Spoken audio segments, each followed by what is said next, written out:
విజయ cancer hospital వారి ద్వారా ఆధ్వర్యంలో మనకు ఇప్పుడు క్యాన్సర్ స్క్రీనింగ్ ప్రోగ్రామ్ అనేటువంటిది చాలా గొప్పగా జరుగుతుంది. ఇందుకొరకు విచ్చేసినటువంటి మాజీ కార్పొరేటర్ కొలుపుల జగన్ గారికి, అదేవిధంగా మేడం గారికి, సార్ గారికి ప్రత్యేక కృతజ్ఞతలు. ఒక 2 నిమిషాలు ఈ చారిటబుల్ ట్రస్ట్ ఉద్దేశించి మాట్లాడాల్సిందిగా మేడం గారిని కోరుతున్నాం. బాలకృష్ణ గారికి, స్వామి గారికి, ఇక్కడ ఉన్న ప్రిన్సిపల్ గారు, స్కూల్ టీచర్స్, ఇతరులు పెద్దలు, ఎమ్మెల్యే వాళ్ళు అందరికీ నమస్కారం. ఈరోజు 135వ బర్త్డే అంబేద్కర్ గారి అంబేద్కర్ గారి అక్కడి నుంచే మేము వచ్చాము, నేను కానీ మా భర్త కానీ. సో అదే అంబేద్కర్ గారి ఆశయాలతో ఈరోజు ఆయన బర్త్డేని స్మరించుకుంటూ ఇక్కడ ఒక క్యాన్సర్ స్క్రీనింగ్ ప్రోగ్రామ్ చేయడం అన్నది జరిగింది. మనకి ఎమ్మెల్యే హాస్పిటల్ వారి తరఫున డాక్టర్స్ కానీ బస్సు కానీ వచ్చింది. ఆ బస్సు స్పెషాలిటీ ఏంటంటే లాంగ్ బస్ కాదు. ఆ బస్సులో మమ్మోగ్రఫీ మెషిన్ ఉంటుంది. యాక్చువల్గా మనం హాస్పిటల్కి వెళ్ళి బ్రెస్ట్ క్యాన్సర్ టెస్ట్ చేయించుకోవాలంటే మమ్మోగ్రఫీ టెస్ట్ ముఖ్యమైనది. ఆ టెస్ట్ కోసం మనం హాస్పిటల్ చుట్టూ తిరిగి డబ్బులు పెట్టుకొని చేయించుకో అవసరం లేకుండా ఎమ్మెల్యే వాళ్ళు మనకి ఆ బస్సును మన డోర్ స్టెప్స్కే తీసుకొచ్చారు. అంటే మన ముందే ఈ స్కూల్లో నిలబెట్టారు దాన్ని. సో ఆ టెస్ట్ను ఫ్రీగా చేస్తున్నారు వాళ్ళు. దాని ఉద్దేశం ఏంటంటే ఎర్లీ డిటెక్షన్ అనమాట. అంటే ప్రతి ఒక్కరికి క్యాన్సర్ ఉంది అని కాదు, ఉంటుందేమో అన్న సందేహం కూడా ఉండదు. మనకి ఈ వయసులలో అందరికీ క్యాన్సర్ అన్న మహమ్మారి దాపురిస్తుంది కాబట్టి దాన్ని ఒకసారి మనం టెస్ట్ చేయించుకుంటే ఎర్లీ డయాగ్నోస్ అంటే లేదు అని తెలుస్తుంది. ప్లస్ ఇన్ కేస్ ఎర్లీ స్టేజ్లో ఉన్నా కూడా ఎమ్మెల్యే హాస్పిటల్ వాళ్ళే మనకు ట్రీట్మెంట్ కూడా ఫ్రీగా ఇస్తారు. కాబట్టి ఇది నార్మల్ మెడికల్ క్యాంప్ లాగా బ్లడ్ టెస్ట్ చేయడము, షుగర్ టెస్ట్ చేయడము కాదు. ఇది చాలా పర్టికులర్గా స్పెషల్ స్క్రీనింగ్ క్యాంప్ అనమాట ఈరోజు పెట్టింది. సో అలాగే పాప్స్మియర్ టెస్ట్ అనేది, ఆ పాప్స్మియర్ టెస్ట్లో లోపల డాక్టర్ గారు టెక్నీషియన్లు ఉన్నారు. దానివల్ల మనకి యూటరస్ క్యాన్సర్, సర్వైకల్ క్యాన్సర్ ఉందని బయటపడుతుంది. రిపోర్ట్స్ కొన్ని రోజుల తర్వాత వస్తాయి. కాబట్టి ఇక్కడే ఉంది కాబట్టి మన అంబేద్కర్ సంఘం వాళ్ళు కూడా వచ్చారు కాబట్టి వాళ్ళందరూ మన ప్రజలకి అంటే మన జనాలు తొందరగా పోరు హాస్పిటల్కి. పోయినా కూడా డబ్బులు పెట్టుకునే అవకాశం చాలా మందికి ఉండదు. కాబట్టి ఈ అవకాశాన్ని ఉపయోగించుకోండి. ఈరోజు సాయంత్రం 4 వరకు ఇక్కడే ఉంటాము. ఇక్కడే డాక్టర్లు అందరూ టెస్ట్ చేస్తారు. అలాగే ఓరల్ క్యాన్సర్ స్క్రీనింగ్ కూడా ఉంది. సో ఇది ఇక్కడ మా పెట్టడం ఉద్దేశం ఏంటంటే మా మదర్ క్యాన్సర్తో చనిపోయారు. సో మేము అంబేద్కర్ గారి దయ వల్ల పెద్ద చదువులు చదువుకొని ఇన్కమ్ ట్యాక్స్ డిపార్ట్మెంట్ చీఫ్ కమిషనర్గా రిటైర్ అయ్యాను. అలాగే మా హస్బెండ్ కూడా మన ద్వారా అంబేద్కర్ ఆశయాలతో పెరిగారు. ఆయన రెవెన్యూ జాయింట్ కలెక్టర్గా రిటైర్ అయ్యారు. యాక్చువల్గా సనా ట్రస్ట్ మాది. సనా అంటే సత్తయ్య మా హస్బెండ్ పేరు, ఏ అంటే ఆర్ఎస్ మా పెద్దబాబు. వాడు ఐఐటి ఢిల్లీ చదివి ఇప్పుడు కలెక్టర్ వనపర్తి జిల్లా. అలాగే ఎన్ అంటే నేను నరసమ్మ. ఇంకొక ఏ అంటే డాక్టర్ అభిలాష్, వాడు రేడియాలజిస్ట్. మా ఆశయాలను ముందుకు తీసుకుపోవటానికి మా కొడుకు ఒక డాక్టరు, వాడు కలెక్టర్ ఉన్నారు అని అదేవిధంగా ఆశయాలు ముందుకు పోతాయని నేను కోరుకుంటున్నాను. మీ అందరూ సహకారాలకు ధన్యవాదాలు. వైభవంగా నడిపిస్తున్నటువంటి పెద్దలందరికీ యూజ్ అవుతుంది. పిల్లలకు యూజ్ అవుతుంది. చిన్నపిల్లల నుండి పెద్దవాళ్ళందరికీ మేము ఇప్పటికీ కూడా చాలా మంది టెస్ట్ చేస్తారని విన్నాను. సో దీన్ని ముఖ్య పాత్ర వహిస్తున్నటువంటి సార్ గారిని మాట్లాడుతుందిగా సతీష్ గారిని కోరుకుంటున్నాను. పుట్లపల్లి బాలకృష్ణ, ఈయన ఆంధ్ర మనసుడు కాదు. కాకపోతే మా మిస్సెస్ కూడా ఒంగోలు. ఈయన క్లాస్మేట్స్ చిన్నప్పుడు. ఇంత పెద్ద ఇన్స్టిట్యూషన్ బాలకృష్ణ పెట్టిందంటే సంతోషంగా ఉంది. ఇంతకుముందు వీళ్ళ స్కూల్ డే అప్పుడు కూడా ఒకసారి నేను రావడం జరుగుతుంది. సనా ట్రస్ట్ ఇది మాది 4వ క్యాంప్. ఇప్పటి వరకు వేరే ఊళ్ళలో పెట్టాము. ఇది ఇక్కడ పెట్టాలని ఇంతకుముందు కూడా పెట్టడానికి ఇది ఒక వేదికగా ఉపయోగపడుతుందని ఆలోచించి ఈరోజు పెట్టడం జరిగింది. ఇక్కడికి వచ్చినాక ఇంట్లో సంతోషం జరిగిందంటే అంబేద్కర్ జయంతి గుర్తుంది, కానీ అంబేద్కర్ అభిమానం ఇక్కడ రావడం వల్ల కూడా ఈ సభకు ఒక ఉత్సాహం అనేది, ఉత్తేజం అనేది కూడా వచ్చింది. ఇప్పుడు ఒకవేళ తెలియకపోయినా కానీ మీ ఫ్యామిలీస్ వాళ్ళ పిల్లలు వాళ్ళకి చెప్పండి, ఈ అవకాశం మళ్ళీ రాదు. బయటికి పోతే మనకు 10,000 ఖర్చు వస్తుంది పెద్ద హాస్పిటల్స్. మన ఎమ్మెల్యే క్యాన్సర్ హాస్పిటల్ ఇది చాలా పెద్ద హాస్పిటల్. క్యాన్సర్ సంబంధించిన గవర్నమెంట్ హాస్పిటల్ నడిచే చాలా పెద్ద హాస్పిటల్ ఎమ్మెల్యే క్యాన్సర్ హాస్పిటల్. వాళ్ళందరూ వచ్చి ఇక్కడ ఆ ప్రాసెస్ ప్రకారం ఏం చేస్తున్నాయో అవన్నీ చేస్తారు. వాటి ఏదో మినిమం లాజిస్టిక్ ఖర్చు అనేది మేము పెట్టుకుంటాం.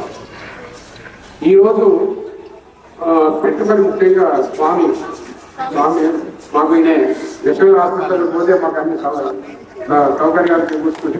అట్లా పరిచయం స్వామి మా రిలేటివ్ గారు యశోద హాస్పిటల్ పోతే ఇదే బీఆర్ఓ అక్కడ మమ్మల్ని డాక్టర్ దగ్గర తీసుకోవడం తొందరగా పంపించారు.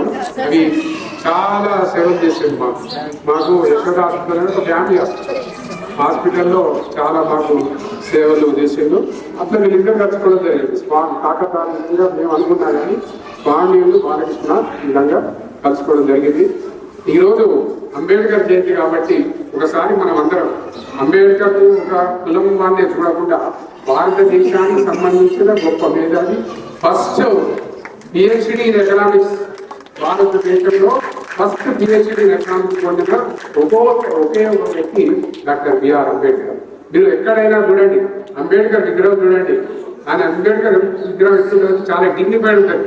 సూటు అయ్యి బూటు. దాని ఉద్దేశం ఏంటంటే చాలా మంది అడిగారు, అరే మీరు మీ ప్రజలంతా చాలా బీద వాళ్ళు కదా, దిక్కుముక్కు లేని వాళ్ళు కదా, బట్టలు లేని వాళ్ళు కదా, వాళ్ళకి ఆదర్శంగా ఉండడానికి మీరు ధోతి కట్టుకోవాలి, గాంధీ లెక్క నిజం మీద ఏం లేకుండా ఉండాలి అన్నట్టు. నా ప్రజలు ఇప్పటికే చాలా పేదవాళ్ళు, ఇప్పటికే వాళ్ళకి బట్టలు లేవు. నేను కూడా వాళ్ళ లెక్క బట్టలు కట్టుకొని ఉంటే వాళ్ళు ఉన్నది కూడా ఇచ్చేస్తారు. నా ప్రజలకు కావాల్సిన రోజు ఆత్మాభిమానం. ఆత్మాభిమానం ఏం సూచిస్తుందంటే డిగ్నిటీ ఇస్తుంది, బట్టలలో డిగ్నిటీ ఇస్తుంది. ఆ డిగ్నిటీ ఏం చెప్తారంటే నేను ఏ విధంగా ఉన్నానో నా ప్రజలందరూ, ఒక ఎస్సీ ఎస్టీలే కాదు, భారతదేశంలో ఉన్న బడుగు బలహీన వర్గాలందరూ కూడా ఈ విధంగా ఉండాలని ఇట్లా చూపిస్తారు. ఈ విధంగా మనం డిగ్నిఫైడ్ ఉండాలంటే ఏంటంటే మనం ఆరోగ్యంగా ఉండాలి. ఆరోగ్యం లేకపోతే మన బట్టలు ఏం చేయలేము. ఆరోగ్యం గురించి ప్రజలకు బడుగు బలహీన వర్గాల వాళ్ళకు తెలియదు. ఏం జరుగుతుందో, వాళ్ళ బాడీలో ఏం జరుగుతుందో, క్యాన్సర్ ఎక్కడ వస్తుందో వాళ్ళకు తెలియదు. వాళ్ళకు తెలియజేయడానికి ఉద్దేశంగా మేము మిగతా కార్యక్రమాలు కూడా చేస్తుంటాం. ఎడ్యుకేషన్ మా సనాతన తరఫున కానీ మంచి చిన్నవి. మేజర్గా ఏంటంటే మా మిస్సెస్ మనకు ప్రజలలో తెలియదు క్యాన్సర్ వ్యాధి. ఆ క్యాన్సర్ వాటి గురించి మనం అవగాహన చేపిస్తాం. కొంతమంది మనం చెప్తే ఒక 100 ఒకరు బ్రతికినా కూడా మనకు మంచిగా జరుగుతామట. అందుకోసం వాళ్ళకు ఉత్సాహం కల్పించడానికి ఈరోజు మనం ఈ క్యాన్సర్ అవగాహన కార్యక్రమాలు పెట్టుకున్నారు.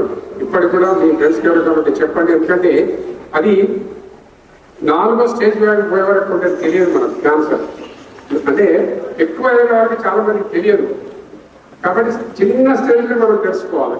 చిన్న స్టేజ్లో తెలుసుకుంటే ఏంటంటే మనం నివారించవచ్చు. ఇవాళ ఇప్పుడు ఎందుకంటే క్యాన్సర్ వస్తుందంటే ఇక బ్రతుకు మీద ఆశ లేకుంటుండే. ఇప్పుడు అట్లా కాదు, ఎన్నో పరిశోధనలు చేశారు, ఎన్నో ఎక్విప్మెంట్స్ వచ్చాయి, ఎన్నో రకరకాల ఔషధాలు వచ్చాయి. వాటన్నింటినీ కూడా చిన్నగా ఉన్నప్పుడు మనం ట్రీట్ చేసుకుంటే అందరూ బ్రతుకుతారు. కాబట్టి ఆ అవకాశం కల్పించడానికి అంబేద్కర్ యొక్క రుణం, అంబేద్కర్ యొక్క బెనిఫాక్టర్ నేను కానీ మా మిస్సెస్ కానీ మా పిల్లలు కానీ అందరూ కానీ అంబేద్కర్ యొక్క బెనిఫాక్టర్. ఆయన ఆశయ సాధన కోసం ఎప్పుడు కృషి చేసుకుంటాం.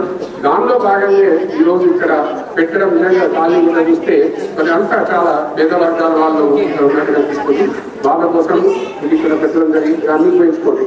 అయితే మెయిన్గా లేడీస్కి వచ్చేది రొమ్ము క్యాన్సర్, గర్భాశయ ముఖద్వార క్యాన్సర్. గర్భాశయ ముఖద్వార క్యాన్సర్కు ఇవాళ రేపు HPV అనే ఒక వ్యాక్సిన్ కూడా వచ్చింది. 14 ఏళ్ళలో ఉన్న పిల్లలందరికీ దయచేసి మీరు ఆ వ్యాక్సిన్ వేయించండి. ఒకవేళ ఆ వ్యాక్సిన్ వేస్తే మీరు గవర్నమెంట్ ఆఫ్ ఇండియా చాలా ఫ్రీగా సప్లై చేస్తుంది. ఆ వ్యాక్సిన్ వేస్తే ఇక ఎప్పుడు లైఫ్ లో వాళ్ళకు గర్భాశయ ముఖద్వార క్యాన్సర్ అనేది వాళ్ళకు రాదు. ఇంకోటి మగవాళ్ళు ఇక్కడ చాలా మంది ఉన్నారు, వాళ్ళు కూడా సంతోషపడుతున్నారు. రొమ్ము క్యాన్సర్ మాకు రాదు కదా, ఆడవాళ్ళకి వస్తాయి కదా అని అంటున్నారు. మగవాళ్ళకు కూడా వస్తుంది రొమ్ము క్యాన్సర్. కాకపోతే ఏంటంటే 1% వస్తుంది. 100లో ఒకరికి 100 క్యాన్సర్ పేషెంట్లు ఉంటే ఒక్కరికే మగవాళ్ళకి వస్తుంది రొమ్ము క్యాన్సర్. ఏది ఏమైనా కానీ మనకు హెల్త్ సమస్యలు ఉంటే తొందరగా మనం స్పందించాలి. మనకు ఎన్నో గవర్నమెంట్ హాస్పిటల్ పెద్ద పెద్ద హాస్పిటల్స్ ఉన్నాయి. కాకపోతే ఒకటి ఏంటంటే అక్కడ క్యూ రావు. క్యూ కంటే ముందు వెళ్ళిపోవాలి. మన ఆరోగ్యం కంటే ముందు దానికంటే చాలా ఎయిమ్స్ ఎంతమంది హాస్పిటల్ అంటే దాన్ని మనం ఉపయోగించుకోము. మనం ప్రతిసారి ఏమైనా రోగం వస్తే ఏం చేస్తున్నాం, డాక్టర్ ప్రైవేట్ హాస్పిటల్ పోతాం, చాలా డబ్బులు మనం కోల్పోతున్నాం. ఇంకోటి వాళ్ళు అప్రాప్రియేట్ పేషెంట్స్ హాస్పిటల్ కూడా తెలియదు. అదే గవర్నమెంట్ హాస్పిటల్స్ అయితే అప్రాప్రియేట్ ఈ వ్యాధికి ఇదే పెడుతుంది. 4 మెడిసిన్స్ ఏదో శాంపుల్ అక్కడ రాయడం ఉండదు. కాబట్టి క్యాన్సర్ మీకు ఒక రావద్దని అనుకుంటున్నాను ఇక్కడ. ఒకవేళ ఎవరికైనా ఇక్కడ మనకి ఇక్కడ ఈ జిల్లాలో వారం 10 రోజులు కూడా రిపోర్ట్లు వస్తాయి. ఆ రిపోర్ట్స్ ఇంకా క్యాన్సర్ ఉందంటే మీరు ఏమాత్రం భయపడకుండా ఎంఎల్ఏ క్యాన్సర్ హాస్పిటల్కి వెళ్ళండి. వాళ్ళు చాలా మందిని ట్రీట్ చేస్తుండ్రు. నాకు తెలిసిన ఇద్దరు ఫ్రెండ్స్ కూడా ఎంఎల్ఏ క్యాన్సర్ హాస్పిటల్లో జాయిన్ అయ్యి గతికి బయటపడ్డ వాళ్ళు. కాబట్టి ఈ విధంగా చేసుకోండి. ఇంతకుముందు కూడా మీకు ఏదైనా అవసరాలు ఉంటే ఎంఎల్జీకే వెళ్ళాలి. అదేవిధంగా అంబేద్కర్ యాక్చువల్గా ఈరోజు అంబేద్కర్ దినచర్య పుస్తకాలు తెద్దామనుకున్నాను. నేను పిల్లలు మర్చిపోయాను.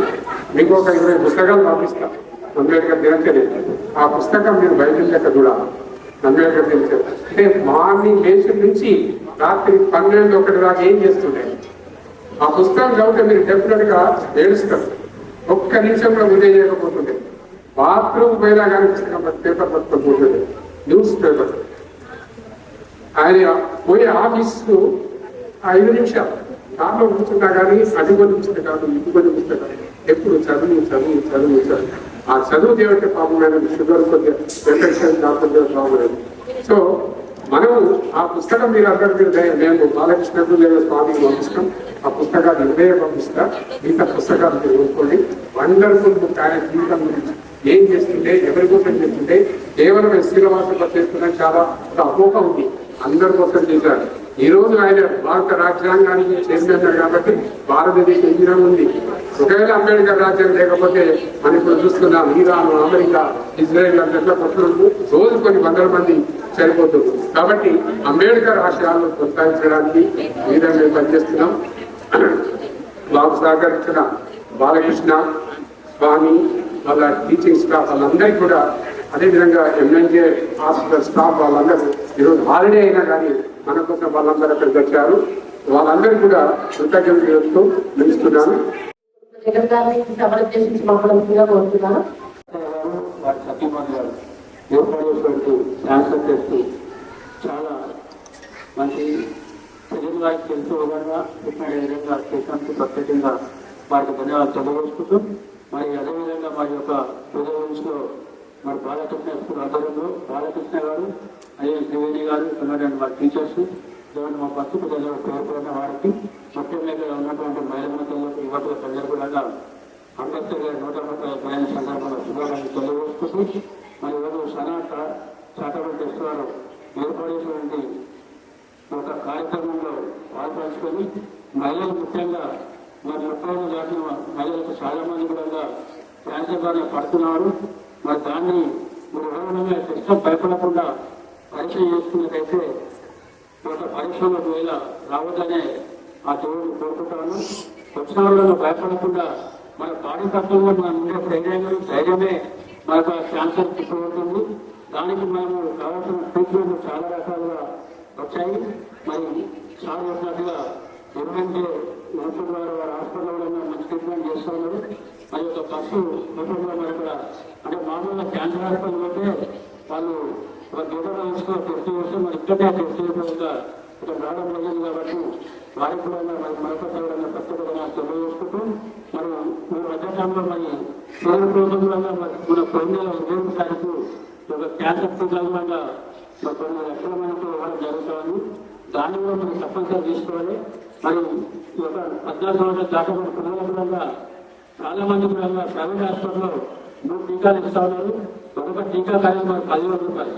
ఎందుకంటే మా దగ్గర మనం చూసుకున్నాము, మా పిల్లలు కూడా చూస్తాం కాబట్టి అది ఇప్పించడం అంటే సాధించడంగా కొంత మనకు ఆ వ్యాధి రాకుండా మనకు బెనిఫిట్ ఉన్నది.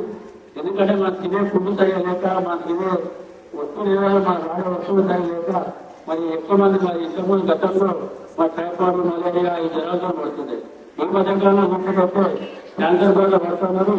ముఖ్యంగా మహిళ మధ్యలో మనం తెలియని వారు వారికి గర్భాశయానికి వచ్చినటువంటి వ్యక్తి కానీ వాళ్ళకు ట్రీట్మెంట్ కలిగి కానీ కొన్ని రోజులు చదివేసుకుంటుంటే వాళ్ళు మామూలుగా నష్టంగా అని తెలిస్తే అదే క్యాన్సర్గా మారే అవకాశం ఉంది. కాబట్టి ఆ క్యాన్సర్గా మారకుండా మరి మీరు ఒక టెస్ట్ చేసుకుంటే మీరు టెస్ట్ చేసుకొని ప్రభుత్వం ప్రవేశపెట్టడానికి ఇంకా అనిపిస్తున్నారంటే మీకు ఇంకా రాజకీయంలో మీరు ఆరోగ్యపరంగా ఆయన ఒక ధైర్యంగా ఉండొచ్చంగా తెలియజేస్తాను. వైద్యుల వాళ్ళు అయితే ఇమీడియట్గా మరి ఎస్ఎల్ హాస్పిటల్ కానీ కేవలం పెద్ద హాస్పిటల్లో మరి మెంటల్ శాఖలో మరి టీకాలు అమ్మడం జరుగుతుంది, అక్కడ ఇవ్వడం జరుగుతుంది. 10,000 టీకా ఇస్తున్నారు. అదేవిధంగా డబ్బులు లైన్ కట్టడం అనుకుంటాం. సార్ చేసినట్టు కొంతమంది ఫ్రీ అంటే లైన్ ఎందుకు వాడతామని టెస్ట్ చేసుకోకుండా ఎందుకు మనకు వచ్చినప్పుడు చూసుకోవచ్చు అనుకుంటాం. మన బాడీకి మనం చెక్ చేసుకొని మనం మంచిగుంటేనే మన పిల్లలు బాగుంటాం, మన కుటుంబం బాగుంటుంది, మన మిత్రులు బాగుంటాం, మన కొన్ని ఏళ్ళు మన లోకాన్ని ఇవ్వచ్చు, మరి ఇలాంటి కార్యక్రమాలు ఇవ్వచ్చు. కాబట్టి ప్రతికూలంగా భయపడకుండా మా జీవితంలో మరి నిన్న మా త్రివేణి గారు పెట్టినటువంటి గ్రూపులు పెట్టడం వల్ల దానికి అందరూ లైట్ వచ్చి కొంతమంది టెస్ట్లో పోవాలి ఖచ్చితంగా చేసుకోవాలనుకున్నారు. వారు ధైర్యంగా వచ్చి ఆ టెస్ట్ చేసుకొని దీనికి అందరూ సహకరించాలని కోరుకుంటూ మరి ఈరోజు అంబేద్కర్ జయంతి సందర్భంగా మన బాలకృష్ణ గారు మరి ప్రస్తుతం కూడా ఏదో కార్యక్రమం పెడతా ఉంటారు, స్కూల్లో ఫ్రీ హెల్త్ క్యాంప్ పెడతా ఉంటారు. మరి వారంగా భగవంతుడు ఆయన గారి నుంచి మరి చాలా దూరం నుంచి వారు ప్రేరిస్తున్న వాళ్ళ క్లాస్మేట్ మరి మేడం గారిని సార్లు కలిసి ఒక కార్యక్రమాన్ని ఏర్పాటు చేసేందుకు బాలకృష్ణ గారికి అదేవిధంగా వారి స్కూల్ టీచర్స్ అందరికీ కోల్పోయిన ధన్యవాదాలు తెలుస్తున్నాను. Thank you sir. సంతోషాన్ని మా కుటుంబంలో క్యాన్సర్ సెంటర్ ఇచ్చారు. మా బొమ్మలు గుర్తుపడుతున్నట్టు మామూలుగా అయితేనే అన్నయ్య మా ముస్లింస్ మీద గడ్డొచ్చింది ఇట్లా అయింది అంటే చక్కగా గురించి ఎగ్జిబిట్కో మామూలుగా అక్కడ పంపిస్తామన్నారు. సంతోష్ కుమార్ అని చెప్పేసి యశోదాస్ ఫస్ట్ సోమవారం వేసి సిద్ధంగా వేసిందో మన ఐడెంటిటీ తెలుసు. అంటే ఈ మామూలుగా దీని గురించి నాకు తెలియదు కానీ ఇట్లనే మనలో ఇట్లా అయిందని అని చెప్పుకుంటే ఈ ట్రీట్మెంట్ గురించి కొంచెం తెలుసుకొని ఏ ట్రీట్మెంట్ ఎక్కడ చేసుకో మాకు ఇవ్వడం జరిగింది. మరి స్వామి గారు యశోద అంటే చాలా మంచి బ్రహ్మాండం ట్రీట్మెంట్ ఉంటుంది. మరి టీమ్స్లో ఉన్నారు ఎక్కడ కూడా సరే ట్రీట్మెంట్ గురించి మరి తెలిసిన వాడికి ట్రీట్మెంట్ వాడికి తెలియడం కూడా చాలా మంచిది. కాబట్టి మన దగ్గర పరిచయం అయినా కదా నేను మౌలిక ఎవరైనా వాడుతూ ఉంటా సహకరించాను. Thank you. ముఖ్య కారణమైనటువంటి స్వామి గారిని యాక్చువల్గా ఈరోజు నాకు ఈ అవకాశాన్ని కల్పించిన యాక్చువల్కి మొదటగా స్టేజ్ మీద ఉన్నటువంటి ప్లేస్ కల్పించిన బాలకృష్ణ గారికి, దీనికి సపోర్టివ్గా మాకు సనా చారిటబుల్ ట్రస్ట్ ద్వారా మా గౌరవనీయులు నరసింహారావు సత్య గారు వారి ద్వారా యాక్చువల్గా ఇది మాకు ఎక్కడో వాళ్ళకి ఉన్న సంబంధం ఏర్పడదు. దాన్ని బట్టి యాక్చువల్గా సార్కి మేడంకి వాళ్ళ స్కూల్ ఫ్రెండ్స్ వాళ్ళకున్న అభిమానం లేదు, సేవా దృష్టిలో బాగులేదు. యాక్చువల్గా ఇప్పుడు అన్న కార్పొరేట్ జయనన్న గారు చెప్పినట్టుగా యాక్చువల్గా నేను హాస్పిటల్లో పనిచేస్తున్నప్పటికీ నేను అనేక మందిని చూశాను. ఎందుకంటే ఆర్థికంగా ఉన్న వాళ్ళని చూశాను, బీద వాళ్ళని చూశాను, ఎంతో మందిని చూశాను. వారికి ఉన్న పరిస్థితుల ప్రభావాన్ని బట్టి వాళ్ళు హాస్పిటల్కి వచ్చి ఆస్తులు అమ్ముకొని కార్పొరేట్ హాస్పిటల్లో వైద్యం చేయించుకుంటుండే. ఇలాంటి హెల్త్ క్యాంప్స్ మన దగ్గర ఇప్పుడు ఈ సనా చారిటబుల్ ట్రస్ట్ అనేది నిర్వహించిన క్యాన్సర్ ఏదైతే స్క్రీనింగ్ క్యాంప్ ఉందో ఇది బహు గొప్పది. యాక్చువల్గా మిగతా క్యాంపులు మనకు చాలా చోట్ల పెడతా ఉంటారు, చిన్నవి మామూలుగా బీపీ ఏంటి, షుగర్, ఈసీజీలు ఇవి చేయడం పెద్ద అవసరం ఏముండదు, దానివల్ల చిన్న ఖర్చులు. ఇదేంటంటే యాక్చువల్గా సత్య సార్ చెప్పినట్టుగా మనుషులకి కావాల్సిన దాంట్లో క్యాన్సర్ అనేది 1, 2, 3 స్టేజ్లు మనకు కొద్ది గొప్ప మనకి లైఫ్ పెంచుకోవడానికి అవకాశం ఉంటుంది. కానీ ఏదైతే 4th స్టేజ్ వస్తారో మనిషికి గ్యారంటీ గుర్తుపెట్టుకోండి, ప్రతి ఒక్కరు 6 months నుంచి 1 year కంటే ఎక్కువగా బ్రతకడానికి అవకాశం ఉండదు. ఎందుకంటే అవి ఎస్పెషల్గా వచ్చే క్యాన్సర్ ఏదైతే జబ్బులు ఉంటాయో ఇంటర్నల్ మన బాడీలో అబ్డోమెన్ లోపల జరిగే ఉండే ఏదైతే లంగ్స్కి అయితేంది, ప్యాన్క్రియాటిస్ అయితేంది, ఇంకా ఎక్కడైతే మనకి అనుకోకుండా ఉన్న లోపల ఉన్న మనకి ఏర్పడకుండా వాటికి యాక్చువల్గా మనకి ఏదో బాడీలో పెయిన్ వచ్చిందని చెప్పేసి మనం అనుకున్నప్పుడు అది నిర్ధారణకి వెళ్ళినప్పుడు కూడా మామూలుగా లోకల్ డాక్టర్ దగ్గరికి ఎక్కడైనా వెళ్ళినప్పుడు కూడా ఏదో అప్పుడు ఎమర్జెన్సీ పర్పస్ అదేనా టాబ్లెట్ ఇచ్చి ఉండొచ్చు, అప్పటి మటుకు తగ్గి ఉండొచ్చు. కానీ దానివల్ల ఫర్దర్గా ఏమంటుందంటే క్రానిక్గా మారి అది తీవ్రంగా వచ్చిన తర్వాత మనకు 4th స్టేజ్ వచ్చేవారు కూడా తెలియదు. ఇప్పుడు మేడం చెప్పినట్టు వాళ్ళ ఫ్యామిలీలో అంటే పూర్వకాలంలో జరిగిన దాంట్లో బాగా అప్పుడు నిర్ధారణ చేసుకోవడానికి కూడా టెస్టులు లేవు, స్క్రీనింగ్ లేవు, ఏం లేవు. ఇప్పుడున్న టెక్నాలజీని బట్టి అడ్వాన్స్డ్ వచ్చిన సిచ్యువేషన్ బట్టి ప్రతి చోట్ల హాస్పిటల్స్లో అన్ని చోట్ల బేసిక్గా ఫిమేల్స్కి అయితే మ్యామోగ్రఫీ చేస్తున్నారు, అల్ట్రాసౌండ్ చేస్తున్నారు, ఎక్స్రేస్ చేస్తున్నారు. వీటి ద్వారా మనకు మళ్ళీ ఇంకోటి ప్యాప్స్మియర్ కూడా, ఇవన్నీ మినిమం ఒక కొద్ది ఏజ్లో వచ్చినప్పటి నుంచి మనకున్నటువంటి పరిస్థితుల ప్రభావాన్ని బట్టి మనకున్నటువంటి ఈ పొల్యూషన్స్లో భాగంగా అనేక చోట్ల మనకు క్యాన్సర్ ఎక్కడి నుంచి వస్తుంది అనేది గాడ్ నోస్, ఎవరికీ తెలియదు ఈ విషయం. సో దానికి తగినందుగా మనకి ఎప్పుడైతే సందర్భం వచ్చిందో అవకాశం వచ్చిన ప్రతిసారి మనం వినియోగించుకొని ప్రతి ఒక్కరూ టెస్టులు చేయించుకోవడం వల్ల మాక్సిమం ఒక 40-45 years పైన ఉన్న వాళ్ళు ఎవ్రీ ఇయర్ చెకప్ చేసుకుంటే చాలా వరకు మంచిది. ఎందుకంటే దాన్ని మొదట్లోనే నిర్ధారించుకుంటే మనకు ఈ స్టేజ్ ఏదైతే ఉందో దానికి రాకుండా మనం ఉంటే మొదట్లోనే మందులు ఇచ్చుకొని క్లోజ్ చేసుకునే అవకాశం ఉంటుంది. సో ఇది సేవా దృక్తో భాగంగా చేసిన దాంట్లో ఇప్పుడు ప్రత్యేకంగా నేను నాకు సపోర్ట్ చేసిన కాలనీ పెద్దలందరికీ నేను ఏదైతే ఉన్నాయో మన చుట్టూ ఉన్న సరౌండింగ్ అన్ని కాలనీ పెద్దలకు కూడా కలవడం జరిగింది. కాలనీలో ఉన్న అందరు ప్రెసిడెంట్స్ ని రామన్న చారి అన్న కుమార్ అన్న మిగతా సభ్యులు ఎవరైతే సీన్ అన్న ఉన్నారో మిగతా అందరికీ మరీ ముఖ్యంగా నేను ఇలా ప్రోగ్రామ్ కండక్ట్ చేస్తానని చెప్పేసి అనుకున్నప్పుడు బాలకృష్ణ సార్ నేను అడిగినప్పుడు ఇక ఒకటి మంచి ప్రోగ్రామ్ ఉంది సార్ అని చెప్పేసి అన్నప్పుడు సరే నీకోసము మనకు సొసైటీకి కావాల్సిన దాంట్లో భాగంగా మీరు చేస్తానన్నప్పుడు సరే స్వామి అది చేద్దాంలే అని చెప్పేసి అన్నాడు. దాని ద్వారా నేను మేడంకి అడిగినప్పుడు ఈ రోజు మనకు క్యాన్సర్ హాస్పిటల్ ఏదైతే ఉందో ఎంఎల్ఏ గవర్నమెంట్ తరఫు అది గొప్పది. దాంట్లో ఇప్పుడు మేడం చెప్పినట్టు హాస్పిటల్స్కి వెళ్తే కానీ వేలు ఖర్చు పెడితే కానీ మామోగ్రఫీ మెషినరీస్ దొరకలేదు. అన్ని హాస్పిటల్స్ లో కూడా ఉన్నాయి మామోగ్రఫీ ఎక్విప్మెంట్స్, మంచి మంచి కార్పొరేట్ హాస్పిటల్స్ లో. అలాంటిది మనకు మన ఇంటి దగ్గరికి మన కాలనీకే మనకు వచ్చినప్పుడు దాన్ని అందరూ మనం వినియోగించుకుంటే చాలా బాగుంటుందని నేను కోరుకుంటున్నాను. దానికి అందరూ మన కాలనీ ఉన్న ప్రజలందరూ ప్రతి ఒక్కరు ఉపయోగించుకొని అందరికీ వారి వారి గ్రూపులలో చెప్పుకుంటూ ఈ రోజు సాయంత్రం అనుకున్న ప్రోగ్రామ్ సక్సెస్ చేయాలని నేను కోరుకుంటున్నాను. మరియు ప్రత్యేకంగా మరొకసారి నేను బాలకృష్ణ సార్కి ప్లేస్ కల్పించినందుకు శాంతి ట్రస్ట్ ద్వారా మేడం గారికి సత్య గారికి నేను ధన్యవాదాలు. కాలనీ ఉన్న ప్రజలందరికీ నేను ఎంతో రుణపడి ఉంటాను. ఈ ప్రోగ్రామ్ సక్సెస్ చేయడానికి అన్న కూడా సపోర్ట్ చేశారు జగనన్న గారు. దానికి అందరికీ వందనాలు తెలుసు. మరీ ముఖ్యంగా మేడం శ్రీవేణి గారు మహిళా నాయకురాలు మేడం గారి యొక్క ప్రోగ్రామ్ లేకపోతే ఇక్కడ ప్రోగ్రామ్ నేను జస్ట్ ఇంటిచ్చినాను మేడంకి. తనే శ్రమపడి ప్రోగ్రామ్ డిజైన్ చేసి జస్ట్ ఇలా ఉందని చెప్తే అందరికీ చేసి ఫార్వర్డ్ చేసి గ్రూప్లలో స్ప్రెడ్ చేసింది. మరొకసారి నేను వెంకటేష్ సార్ కూడా ధన్యవాదాలు తెలుసుకుంటున్నాను. వాళ్ళ స్టాఫ్ కూడా ఈ రోజు హాలిడే ఉన్నప్పటికీ కూడా వారందరినీ ఈ రోజు ఈ ఒక గొప్ప ప్రోగ్రామ్ సక్సెస్ చేయడానికి అందరినీ ఒక ఇనిషియేటివ్ గా రమ్మని చెప్పినప్పుడు అందరూ ప్రేమపూర్వకంగా వచ్చినారు. వారందరికీ కూడా నా హృదయపూర్వక ధన్యవాదాలు. ఈ ప్రోగ్రామ్ సక్సెస్ చేయాలనేది నా ఒక చిన్న ఉద్దేశం. థ్యాంక్ యూ అన్నారు. యాక్చువల్గా ఇంత బాగుంటుంది అనుకుంటే ఒక 4-5 సంవత్సరం చూడండి. నేను జనరల్ గా మెడికల్ క్యాంప్ అంటే ఆ బ్లడ్ ఆ షుగరు ఆ 2 టాబ్లెట్స్ ఇచ్చి వాళ్ళు హాస్పిటల్కి రమ్మనేది చెప్తుంటారు. ఆ టైపులో అనుకున్నాను కానీ ఇంత బాగుంటుందని నాకు కమ్యూనికేట్ కాలేదు. నేను కరెక్ట్ గా ఆర్గనైజ్ చేయలేకపోయాను. నాకు ఒక రిక్వెస్ట్ ఏంటంటే ఇంకొకసారి దయచేసి ఈసారి ఒక 500 మందిని నేను ముందే పేర్లు రాసి మీకు పంపుతాను. ఒక రోజు పెట్టుకున్నాం ముందు నేనే గ్యాదర్ చేసి ఆడపిల్లల పేర్లన్నీ రాసి వాళ్ళని రాసి డిస్టింగ్ చేసి మేము పిలుస్తాను. ఈసారి చాలా బాగా చూసుకోవాలి. నన్ను ఒక విన్నపంటే మీరేమనుకోకుండా ఇంకొకసారి ఇలాంటి క్యాంప్ ఇక్కడ పెట్టండి. ఒక 500 మందిని లిస్టింగ్ చేసి నేను ఆడపిల్లని సమీకరించి మీకు సమర్పిస్తాను. దయచేసి వారికి ఏదైనా మనం చేయగలుగుతాం. ఇది నా విన్నపం.